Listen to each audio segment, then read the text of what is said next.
Hey YouTube, Matty Day 12, Team JMT, coming to you guys with yet another deck profile and another bounty challenge, I guess, if you want to call it, that. The Lotus Guardian, TLGgames.com here, they have, I guess, hired me again to be a bounty at their win-a-box, which is actually today, and the same stipulations went for this week as it did the last time I did this, and those are that they don't want me to play dragons or prophecy or anything really top tier. They want me to play something off the beaten path, something fun, something combo based, something fun for me, not always fun for you, but they want me to play something fun. So I decided to go with Infernities this week. Now, not the Exceed build. I like the Synchro build a little bit more than the full Exceed build. So I decided to go Infernities. So yeah, I mean, that is what it is. Let's go. Let's get into this profile. Starts off with 3 Archfiend. I mean, you special summon it, you draw it with no cards, you get to special summon it. Anytime that it's special summoned, you get to add an Infernity card from your deck to your hand. It's just obvious +1s and just really feeds what you're wanting to do. 3 Necromancer is a free special summon from the graveyard, and almost always getting Archfiend in some way, shape, or form, so that gives you another free card. So essentially, a Necromancer in a way is another free card, or 2, because you'll get Archfiend and you'll add another card to hand. Now again, I'm playing the Synchro build, so I run 1 Mirage and 1 Avenger. My only tuner, and those are my only Infernity monsters. What's great about Mirage, it's another launcher. You're going to pop it and grab 2 from the graveyard, these guys, or Avenger. And just continues all of your plays. He just makes a lot of stupid stuff happen, especially paired with Street Patrol. And then Avenger, what Avenger actually does that is really legit is that when an Infernity monster is destroyed, you can special summon him from the graveyard, and that's a big issue for the Exceed build, because a lot of the Exceed builds will end with an Archfiend on board, and if you kill the Archfiend, then all their barriers are dead. However, with Avenger, once the Archfiend gets destroyed, you can special summon the Avenger back, and then your barriers are live again. So yeah, there you go. That's all of the Infernities that I run. I think it's 14 total monsters, and then yeah, whatever's there, 8. All right, combo. Summoner Monks.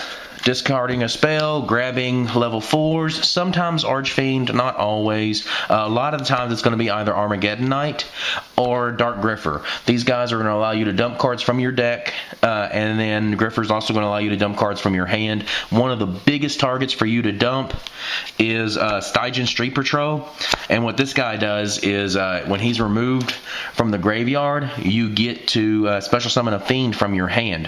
So you make a Archfiend play, add a card to your hand, then you're going to remove the Stygian Sturgeons, special summon the Necromancer, which you would have added, or the Mirage that you would have added, and then just continue making stupid stuff happen. So yeah, there you go. 14 monsters total, and I mean, literally 6 of them are just completely combo based. So it is what it is, though, guys. It's a lot of fun. It's a lot of stupid plays in there. So next, let's start talking about the spells. And we're going to start off talking about the spells with some spell cards that I feel like are almost win conditions in themselves. And that is Infernity Launcher, which is obvious. I mean, it's what the deck used to revolve around when it went Trishula all the time. You pop this off your field to get two Infernities from your graveyard, and then of course one of those should be a Necromancer, which will give you a 3rd monster, which will then synchro into one of your level 8s and all kinds of stupidness. So yeah, a win condition in itself. And 1 for 1. Now you're gonna doubt me on this, but guys, I'm telling you, you can get Mirage and just continue all of your plays. You get into a situation where you can special summon a Archfiend, which will put a dead Archfiend from your deck into your hand, and then you activate your 1 for 1, discarding the Archfiend or the Necromancer or whatever dead monster you put in the hand just to make 1 for 1 live, and then that gives you Mirage and just continues more and more and more plays. A lot of stupid stuff can be done with this card. Next, Instant Fusion. Again, guys, just a stupid card. Starts off so many combos, starts off so many things. And actually, a lot of your Leviair plays will start off of Instant Fusion. You'll grab Fusionist and pair that with your Necromancer and make Leviair, and then bring this guy back, make Chain, Detach, just stupid stuff, guys. Next card, Transmodify. Now, if you guys haven't had a chance to check this card out, or you don't know what it does, let me tell you about it real quick. Send one face-up monster you control to the graveyard. Then you get to special summon one from your deck with the same type and attribute as the monster you sent to the graveyard, but one level higher. So, your play, you get your Necromancer. You special summon something with Necromancer, getting your +1. Then you Transmodify, sending the Necromancer to the grave, bringing your Archfiend from your deck.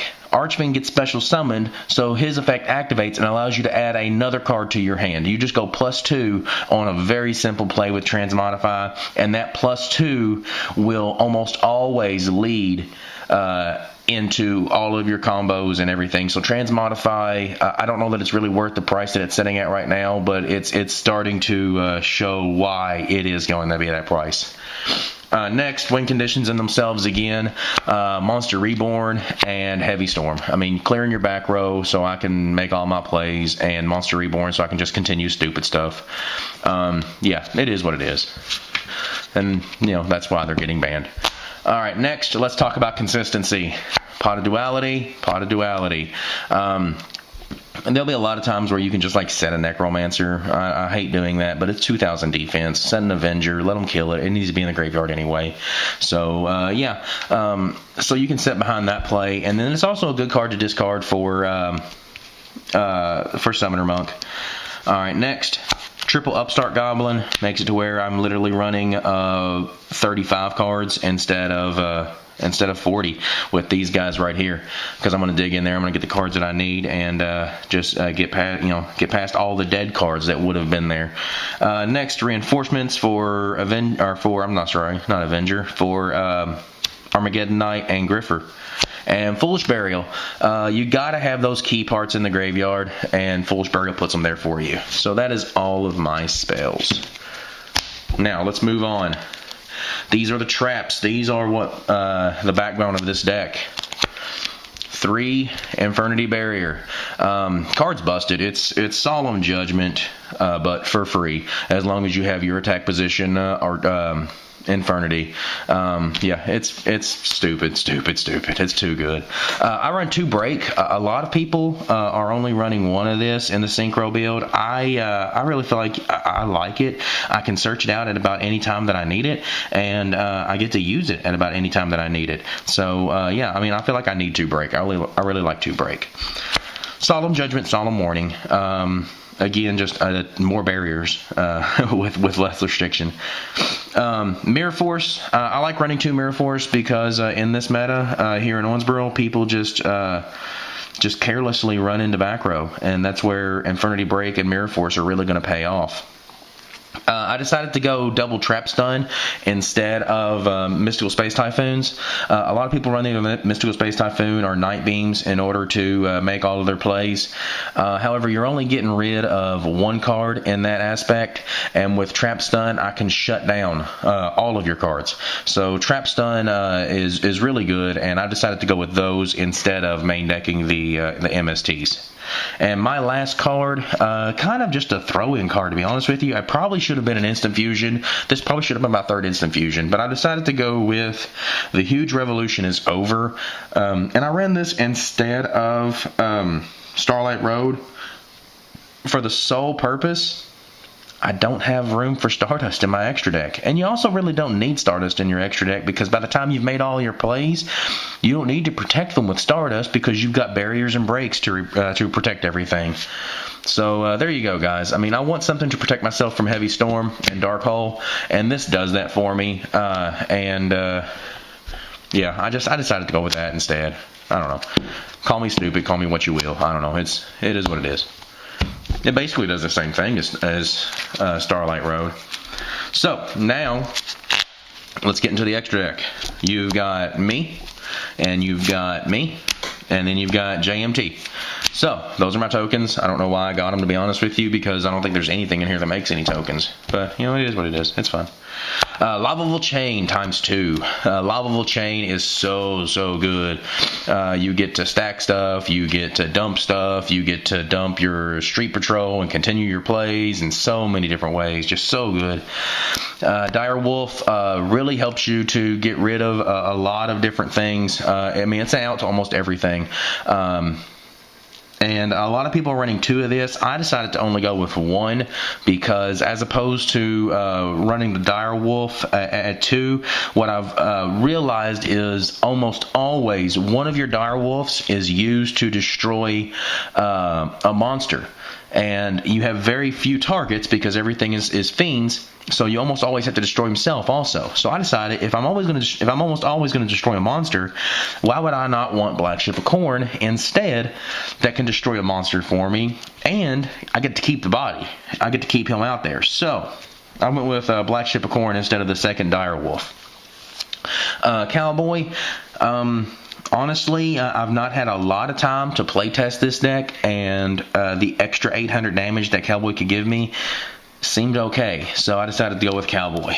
1 Leviair, that is my only level 3 play. No Zen mains because I'm not side decking the tour guides like most people are in this deck. I don't go aggro with it during game 2. I go more control, not quite like what Patrick Hoban did, but kinda, I guess. I stay with my combo. I do stay with my combo where he sided everything out and went with what's his face randomizer. I don't do that at all, but I stay with my combo. But I go back to more 1-for-1 trade off, but I don't go with tour guide like most people do. So only the 1 level 3 play. Now into the synchros. Void Ogre Dragon. It is Sheehan but with actual muscle at 3,000. 100 Eyes Dragon. This guy is freaking busted. This guy is so good. I'm copying my fiends, I'm copying my dark monsters, and making all of my plays continue. And 1,000 Eyes Dragon, or 100 Eyes Dragon, I'm sorry, is just amazing for that.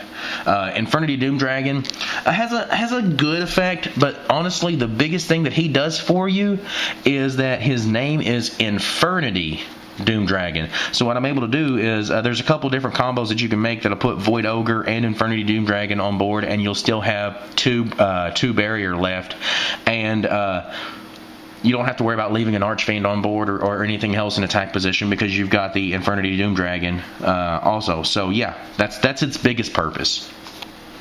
Crimson Blader literally shuts down so much stuff that this deck has problems with. So Crimson Blader has to be in there because you make 8s like nuts, and Crimson Blader just does everything that you need him to do. Stygian Sturgeons, pretty good card. Gets to attack twice. And then that paired with Armory Arm is just stupid. Yeah, you put this on him and you get to push him for a lot of damage. And then my instant fusion targets, Dark Flare Dragon is my level 4, and then Fusador. Fusador is my level 3. I told you a lot of your Leviair plays are made off of your Fusionist. However, the reason I go with this as opposed to like Flame Ghost or anything like that, who's actually a little bit bigger, is that Fusionist is a beast and is my only Diamond Direwolf target other than himself. So yeah, that's what I go with that. So there you go, guys. That is my deck. I mean, I guess I could show you a couple combos, but the video's already setting at 14 minutes, so I won't. Make sure you guys head over to tlggames.com. Check them out. Everything you need in gaming and everything you need in Magic. Magic the Gathering is at this website. So there you go, guys. That is my Infernity build, and that is what I will be playing at Lotus Guardians win a box today. So I appreciate it. Subscribe, comment down below. If you want to know how I do, keep up with me on Facebook. I'll put a link to my Facebook page in the description. Keep up with me there. I'll let you know round for round how I do with this. Subscribe, comment down below. Show us how much you love us.